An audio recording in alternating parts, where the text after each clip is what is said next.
tree rooted deeply in fertile soil, thriving under the sun. But beneath the surface, a parasitic vine coils around its roots, tightening its grip. Slowly, it drains the life from the tree, feeding off its strength, until what was once strong and flourishing becomes frail and weak. People often ask who really controls the world, whoever has the most money. And if you ask the ordinary person who has the most money, they would say Elon Musk, Jeff Bezos, but that is incredibly wrong. On the conservative side, the Rothschild family is estimated to have a net worth of $1.2 trillion, 5 times more than Elon Musk. Some estimates even say that it could have a net worth of up to $20 trillion. To put that into perspective, the US GDP is $25 trillion.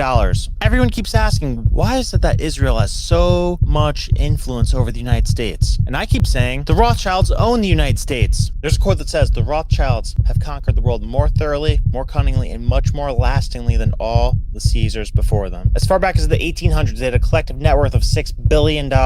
Today, they own dozens of super yachts. They own their own fleet of Boeing 747s, over 100 private jets, dozens of hotels, thousands of real estate properties, and these are like real old money mansions. They own stock exchanges, De Beers Diamonds, which owns 90% of all the diamonds in the world, Rio Tinto, the world's second largest mining company, crypto, oil companies, the Economist media company. They're responsible for over 70% of all the wine sold in Europe, and they are the official supplier of wine to the Vatican, 100% free of cost. But I would venture to ask if that has anything to do with the fact that the Vatican is the only bank in the world that is not required to be audited. That would definitely help hide some of your net worth. All these businesses together generate somewhere around $500 billion per year. But rewind.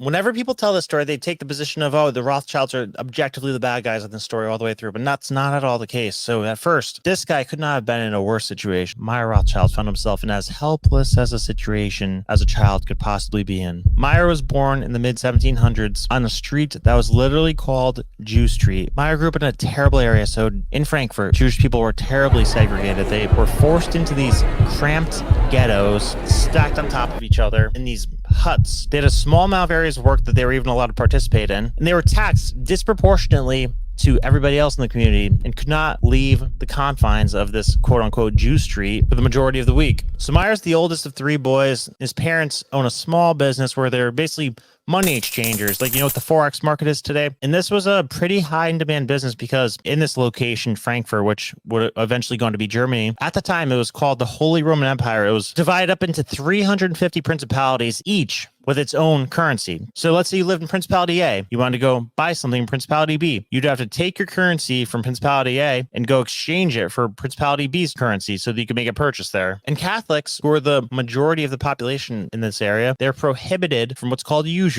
Usury is lending money at interest, but Jews were not excluded from doing this. So obviously, any logical person who's in this terrible situation where you're excluded from the vast majority of normal ways to make a living, and you're allowed uniquely to make money in this particular way where 90% of the population is not allowed to participate in it. Obviously, you're going to gravitate towards that. So fast forward, and boom, a massive epidemic of smallpox strikes the area, kills both of Meyer's parents. So he's 12 years old in this brutal living situation. Both of his parents die. He has 2 younger brothers to take care of. So after Meyer's parents die, drops out of school, moves to Hanover, which is a friendlier place towards the Jewish community. And he was given a small, sort of insignificant job that was almost looked at as like a charity job in the House of Oppenheimer's bank, friend of the family. And within 6 months, he actually makes a great impression on these people. He was made an apprentice. And after 5 or so years of working as an apprentice, he goes out on his own, starts his own business at age 18 as a rare coin specialist, somebody who buys and sells rare coins. And he is obsessed. He becomes an expert in everything from foreign trade, currency exchange, rare coins, bonds, everything finance. He's obsessively becoming an expert. Learn.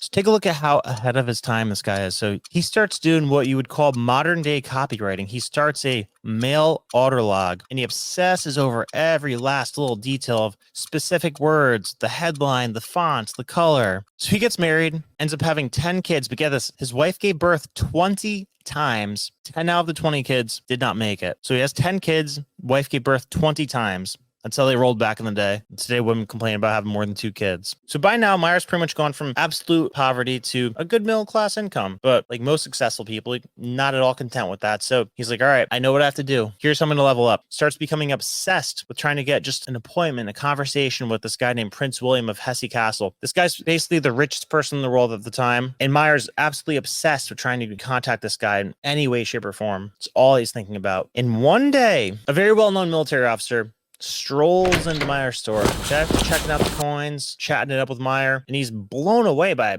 how much this 18, 19-year-old kid knows about these rare coins. Like, this guy's a 40, 50-year-old guy and a lifelong coin collector, and he's blown away by how smart this kid is. So what do you know? This guy happens to be a trusted member of Prince William's inner circle. What do you think he did? I bet a lot of you are saying he made the ask right away, but nope, he didn't blow his load that fast. He played the long game. He start slow and easy, chatting it up with the guy. The guy would come back now and then. Meyer would save special coins, the best of the best for this guy, give him deals, discounts. And after several encounters of giving just tier 1 customer service to the guy, making the guy fall in love with him as a business operator, Meyer finally eases into making the ask. And he says, hey, can you do me a solid? Would you be able to give a letter to Prince William next time you see him? And this marked a turning point for Meyer. Here is exactly what his letter said. Quote, I stand ready to exert all my energies and my entire fortune to serve you whenever it shall please you to command me. An especially powerful incentive to this end would be given to me if you would appoint me as your highness's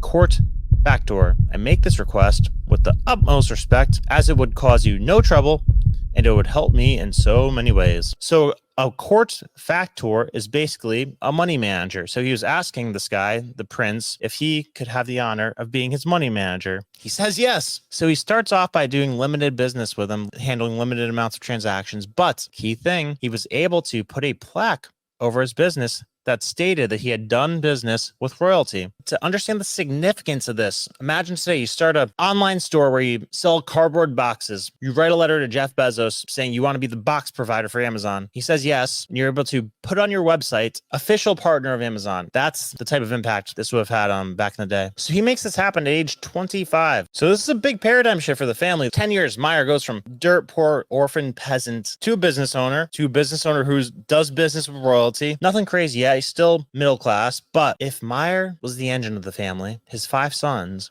would be the rocket fuel. So these 5 boys, they were born into a middle-class lifestyle, but by the time they were young adults, these guys were savages. Basically, out of the womb, they were wheeling and dealing, hustling, making deals, find a cheap wooden cart to buy for $1, sell it for $1.50, boom, boom, boom, all day, flipping. And this is like teenagers I'm talking about, even maybe younger than teenagers, but they badly wanted this one thing. The family collectively had a very ambitious goal. They wanted to start handling state government bonds. You need to understand bonds to understand the power of the Rothschild. So the way rich people look at things, they'd rather own a bond than own cash. To own a bond means you lent money to somebody. So if you have a ton of money, would you rather hold cash that doesn't collect interest or hold a bond that is collecting interest? But not all bonds are created equal. The handling of state government bonds was highly sought after because governments are the most likely borrowers to pay back their debts because they have a steady stream of income taxes. So these 5 teenage boys, they start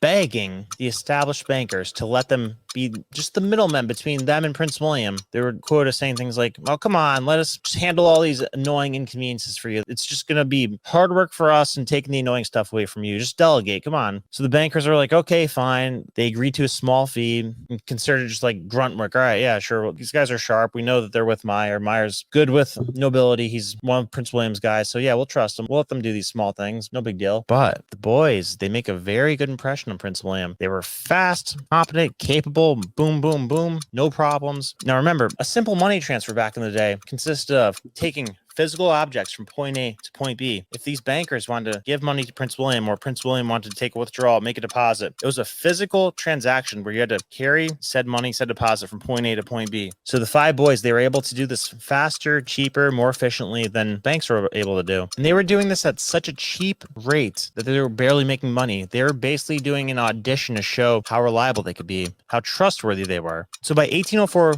Meyer gets the opportunity of a lifetime. Denmark was bankrupt, and Prince Prince William, richest man in the world still, and he really wanted to give a loan to Denmark because having a kingdom is pretty safe collateral. Like I said, unless they, I don't know, lose a war and become a different country, it's a pretty safe loan. The only problem with this was that the King of Denmark was Prince William's uncle, and he was embarrassed about having to take a loan, so he wanted to do this privately. He wanted to keep it on the DL. So by this time, the Rothschild boys, they'd built a significant amount of trust with Prince William. So he's like, all right, boys, gotta keep this one on the DL. You're the smoothest money movers I've ever worked with. So can you get this thing done? They're like, say less. We've got this thing. So this was the biggest money transaction from point A to point B that they've ever been entrusted to do before. And Meyer basically charges 0% interest. He literally charged enough just to not lose money. And like always, the execution was flawless. Fast, no problems, efficient, perfect in every way. Basically free for Prince William. Just remember, typically there's a transaction fee, a hefty one at that, but no transaction fee,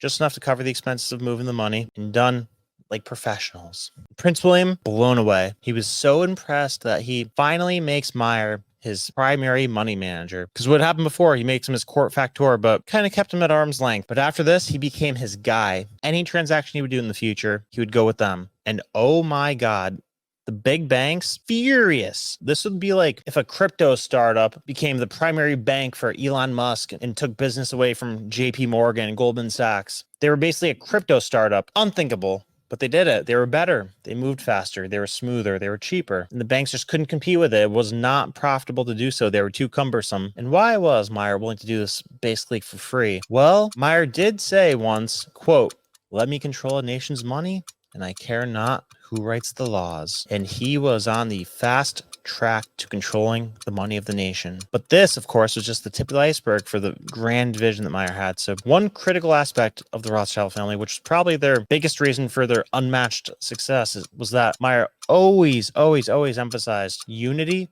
over everything, especially as success increased. Never let greed get in the way of the family. And from a young age, he constantly imprinted this upon his boys. There's a story that one time when his 5 boys were very young, he brought them aside, handed them an arrow each, said, "See if you can break this arrow." Of course, they were all able to break the single arrow. Then he had a bundle of 5 arrows put together, passed it around the circle. None of them were able to break it. And he said, "If you stay united, nobody can break you." And that lesson stuck with them because they had plenty of disagreements, but they never broke. They never became ununified. And that's something I greatly admire about this family, is they passed this lesson down in each generation clearly. And that's why they have trillions of dollars today. They never let outsiders have a serious role in the business. Meyer always severely underreported his actual net worth and his actual earnings. He even kept a public balance sheet and a private balance sheet. So 300 years of fuzzy accounting, I would say that their true extent of their net worth, whatever you hear as a public number, potentially 5 to 10x that. So as the 5 boys reached adulthood, Meyer began deploying his sons to strategically important countries: England, France, Germany, Austria, and Italy. They set up their own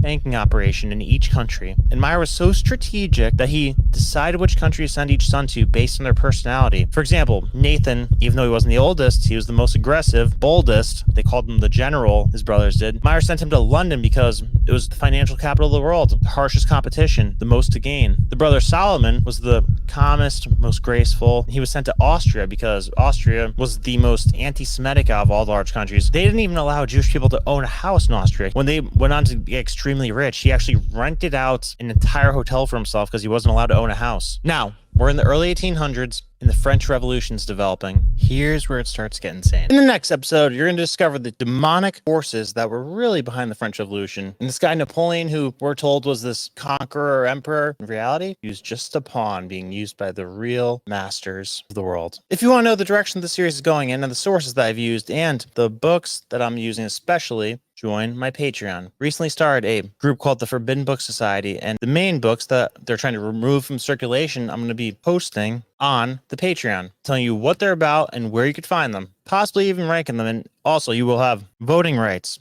deciding which book I'm going to give a full video breakdown of each month. Most importantly, a special community for the people who are like us, because there's not a lot of people like us. It's for all the people who asked all the annoying questions in class, who bring up the crazy topics when they're talking with their friends, and all their friends want to do is talk about sports or what they want to eat for dinner. You talk about, hey, who's pulling the strings behind the scenes? So sign up for the Forbidden Book Society Patreon. The link is below. I'll see you there.